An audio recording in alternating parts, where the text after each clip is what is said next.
کہ میں اس کی اس بدصورتی کو دیکھ رہا ہوں۔ یہ کہتے ہوئے وہ شخص چلا گیا۔ کچھ دن بعد وہ بھی فوت ہو گیا۔ جب اس کا انتقال ہوا تو خلقت اسے اللہ کا ولی کہہ کر پکار رہی تھی۔ اس کے مرنے کے بعد کسی نے خواب میں اسے دیکھا کہ وہ شخص جنت کی وادیوں میں گھوم پھر رہا ہے، جنت میں ٹہل رہا ہے۔ کسی نے پوچھا، او میاں تو جنت میں کیسے چلا گیا؟ کہا، ایک عمل کی بدولت اللہ نے مجھے بخش دیا، میرے تمام گناہوں کو بخش دیا۔ کون سا عمل تھا؟ یہ وہ والا عمل تھا جو میں نے بیوی کا دل نہیں توڑا تھا، بیوی کو وہ تکلیف نہیں دی تھی کہ میں اس کی بدصورتی کو دیکھ رہا ہوں۔ بس یہی عمل میرے اللہ کو اتنا پسند آیا کہ اللہ تعالیٰ نے میرے صغیرہ کبیرہ تمام گناہوں کو بخش۔ ایک غریب شخص نے اپنے گھر کے اندر چھوٹی سی مسجد بنائی، 7 مصلوں والی مسجد بنائی، کیونکہ اس کے 7 بیٹے تھے۔ جب مسجد کی تعمیر کا کام مکمل ہو گیا تو اس نے اپنے 7 بیٹوں کو بلایا، 7 بیٹوں کو اکٹھا کیا، کہا، بیٹو میری خواہش ہے، میری تمنا ہے کہ اس مسجد کی جو لپائی ہے نا وہ جنت کی مٹی سے کروں۔ تم 7 بھائی اپنے گھر سے نکلو، مجھے جنت کی مٹی لا کر دو، میری خواہش ہے، میری یہ خواہش پوری کر دو۔ اب 6 بھائی گھر سے باہر نکلے، کہاں جا رہے ہیں؟ جنت کی مٹی تلاش کرنے جا رہے ہیں۔ کام تو بڑا ہی مشکل تھا، لیکن باپ کا حکم تھا، انکار کی گنجائش بالکل بھی نہیں بنتی تھی۔ اب 6 بھائی گھر سے باہر نکلے، 7واں بھائی گھر میں رہا اس لیے کہ وہ بیمار تھا۔ اب 6 بھائی پورا دن ایسے خاک چھانتے رہے، جنت کی مٹی تلاش کرتے رہے۔ جنت کی مٹی کہاں سے ملنی تھی؟ شام کو خالی ہاتھ واپس گھر لوٹے، کیا دیکھتے ہیں؟ چھوٹا جو بھائی تھا نا، جو بیمار تھا، وہ بوری میں مٹی بھر کے بیٹھا ہے۔ باپ نے پوچھا، اوے وہ جو تلاش کرنے گئے تھے ان کو نہیں ملی، تو نے جنت کی مٹی گھر بیٹھے بیٹھے کہاں سے حاصل کر لی؟ کہا، بابا بوری اٹھا کر اپنی ماں کے پیچھے پیچھے بھاگتا رہا، جہاں جہاں میری ماں چلتی گئی وہاں وہاں کی مٹی اٹھا کر بوری میں ڈالتا گیا۔ بابا یہ وہی جنت کی مٹی ہے جس مٹی کی آپ کو ضرورت ہے۔ باپ نے دوسرے بیٹوں کو کہا، او نادانو، تم ایسے ہی پورا دن بھاگتے رہے، جنت کی مٹی تلاش کرتے رہے، اور تمہاری جنت تو تمہارے گھر میں بیٹھی ہے۔ ہائے جوانو، تمہاری جنت بھی تمہارے گھر میں بیٹھی ہے۔ ماں کے پیروں تلے جنت ہے، ماں کی قدر کیا کرو، بوڑھے باپ کی قدر کیا کرو، اپنے والدین کے آگے اونچی آواز میں بات مت کیا کرو، اونچی آواز میں بات مت کیا کرو۔ جس دن یہ خاموش ہو گئے اس دن تم ان کی آواز سننے کو ترسو گے۔ ایک شخص کی اکلوتی بیٹی تھی، بیٹی کی شادی کے دن قریب تھے، اس نے جہیز کا سارا سامان مہیا کیا۔ باپ نے جہیز کا سارا سامان اکٹھا کیا۔ جس دن بیٹی کی شادی تھی، بیٹی کی بارات تھی، این اسی دن موت کے فرشتے نے حملہ کیا، بیٹی کی روح نکال کے چلا گیا۔ ادھر سے باراتی بارات لینے کے لیے گھر سے روانہ ہوئے۔ این اسی دن بارات کے دن جس دن بیٹی نے رخصت ہونا تھا، موت کے فرشتے نے حملہ کیا۔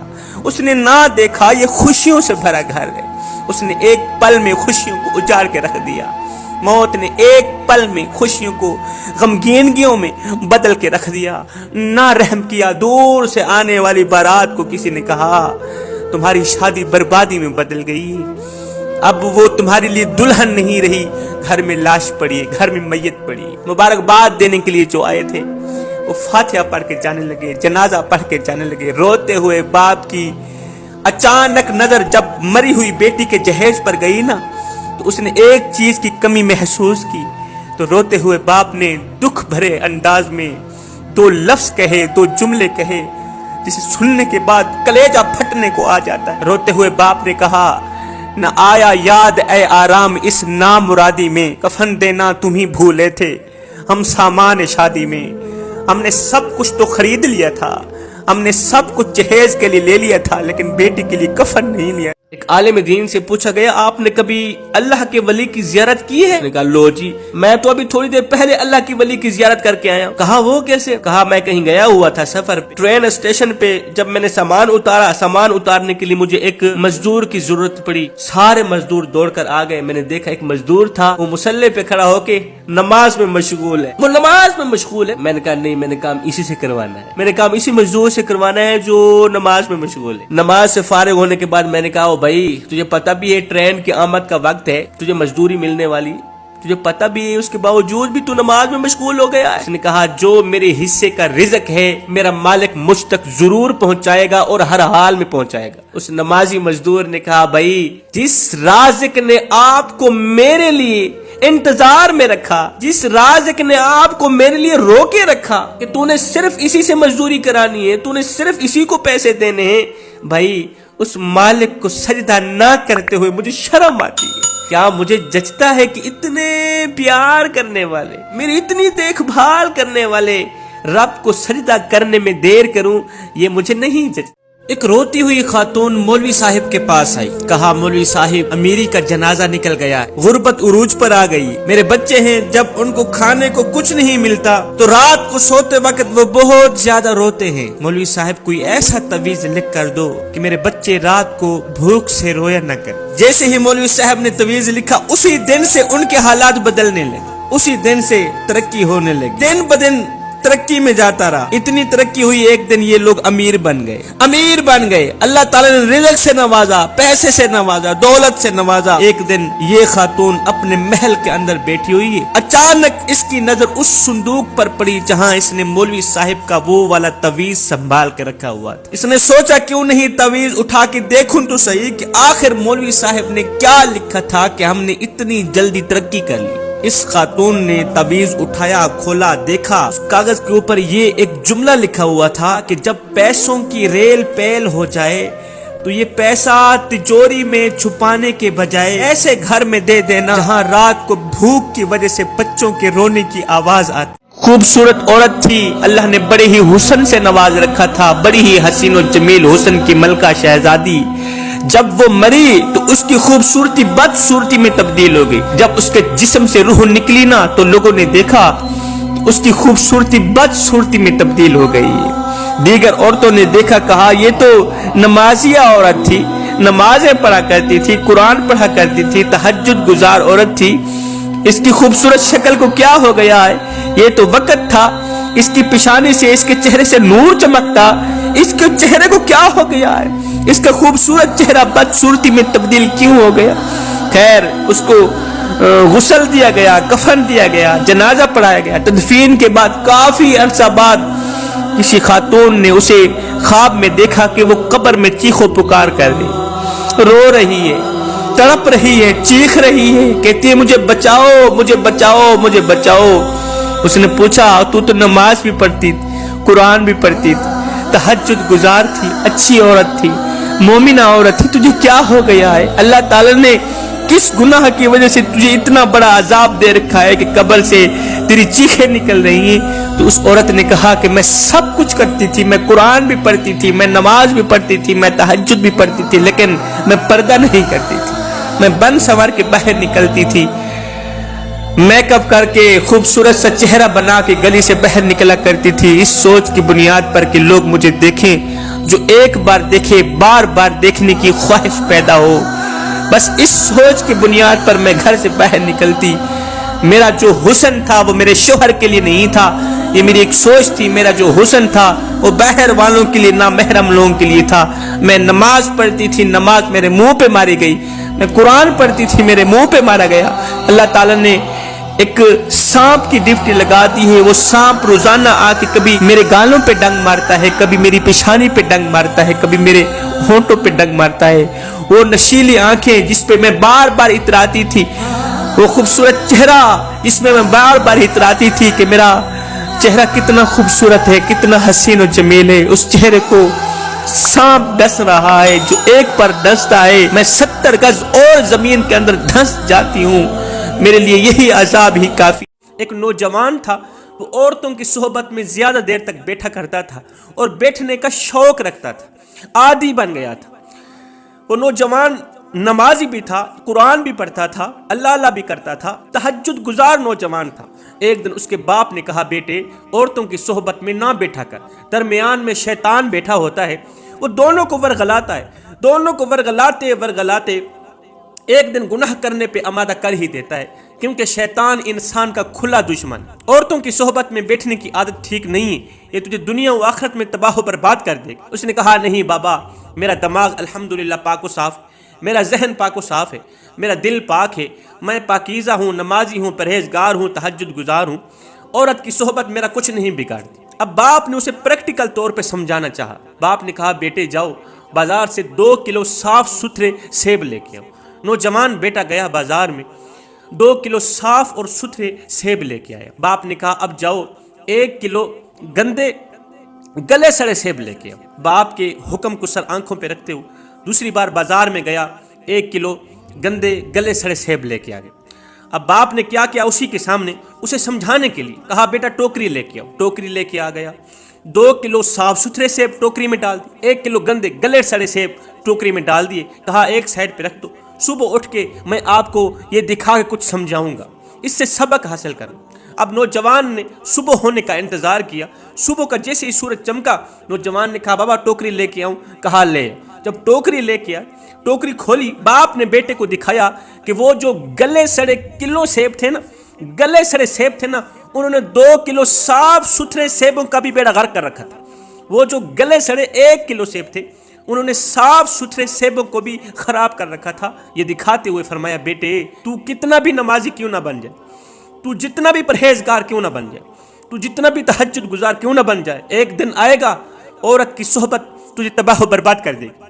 عورت کی صحبت جت جائے گی تو ہار جائے گا، شیطان جت جائے گا تیری پرہیزگاری ہار جائے گی، لہٰذا عورتوں کی صحبت میں نہ بیٹھا۔ جی تو فرینڈ جی آپ سن رہے تھے مولانا سید شبیر قمر بخاری صاحب کا بیان، اور اس میں انہوں نے 10 اہم سبق آموز کہانیاں واقعات پیش کیے۔ امید ہے کہ آپ کو یہ اچھے لگے ہوں گے، آپ کو اس سے بہت کچھ سیکھنے کو ملا ہوگا، آپ کے معلومات میں اضافہ ہوگا۔ اگر آپ کو یہ ویڈیو اچھی لگی ہے تو اس کو لائک کیجئے، کمنٹ کیجئے، اور ساتھ ہی ادھر سے دوستوں میں بھی شیئر کیجئے۔ اگر آپ نے ابھی تک میرے چینل کو سبسکرائب نہیں کیا تو جلدی سے چینل کو سبسکرائب کر لیجئے، اور ساتھ ہی دوستوں میں بھی اس کو شیئر کیجئے گا۔ بہت شکریہ۔